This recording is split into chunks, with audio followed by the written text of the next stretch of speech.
the one, the only, Ben Sion.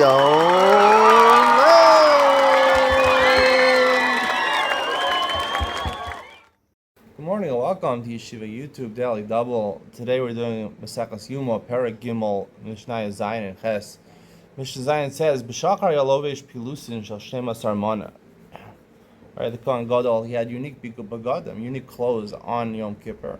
Usually he used to wear his clothes were adorned with gold. However, on Yom Kippur, he had to wear Big Day Lavan also because he couldn't go into the Kodesh HaKodashim with the Big Day Zab.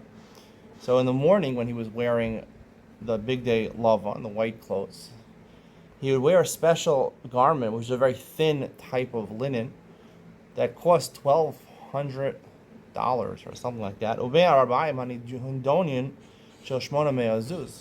the evening, he would wear a cape from Hindu, I don't know, I guess India is where they practice Hinduism. It was very expensive, $800. Rameir says, he said, they're more valuable, they're worth $18,000.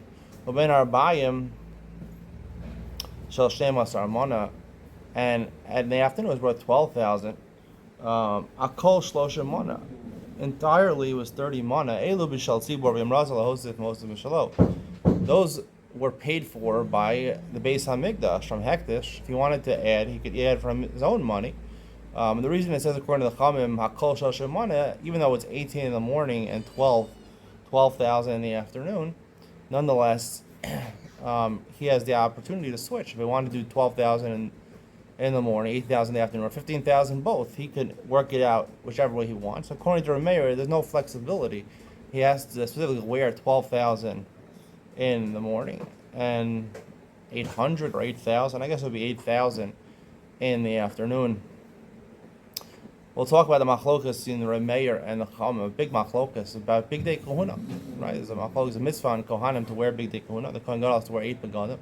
We'll talk about that mitzvah. It says in the Torah, the kavod l'sefaros, two things for honor and sefaros. I'll explain the machlokas between Rameir and Rabbanan based on those words in the Torah, and Ian Mitzio and the Ian Shir on Mishnah Yomi Ched. Balo Eitzel Paro. Next he comes to the par. It was one par, one bull, that was specifically for the Kohen Gadol and his family. Paro haya Omei ben Olam Mizbeach. It was standing between the Ulam, which was the antechamber, right, which led into the Heichal, and Mizbeach Adam outside Nazar. Rosh Aladarim upon of Lamaro. The animal was facing the south, but its head was turned towards the Kodesh. To the west. So much the Kohen would rest his hand, he would stand on the other side of the animal and lean his both hands on it, and he would basically admit to the sins that he did. I've sinned before you. Avisi chatasi is by shogeg, pashati is b'mezid, avisi is b'mered. All these cases, whatever I sinned to you, I'm being mizvada. I'm admitting that I sinned.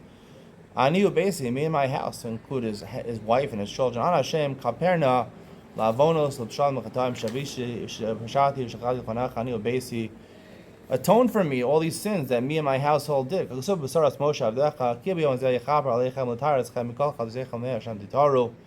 That's what happens on Yom Kippur. You get kapara, you get atonement. When the rest of the nation hears him say this, they say Baruch Shem Kivod Malchus Al Yalam Va'ed. Whenever you hear Hashem's name in the base of Mikdash, you say Baruch Shem Kivod Malchus Al Yalam Va'ed. That's the conclusion of today's shir. Stay tuned again for Iyum Etzion, where we talk about the flexibility or not flexibility about the Big Day Kahuna on Yom Kippur. Iyum Etzion coming up next.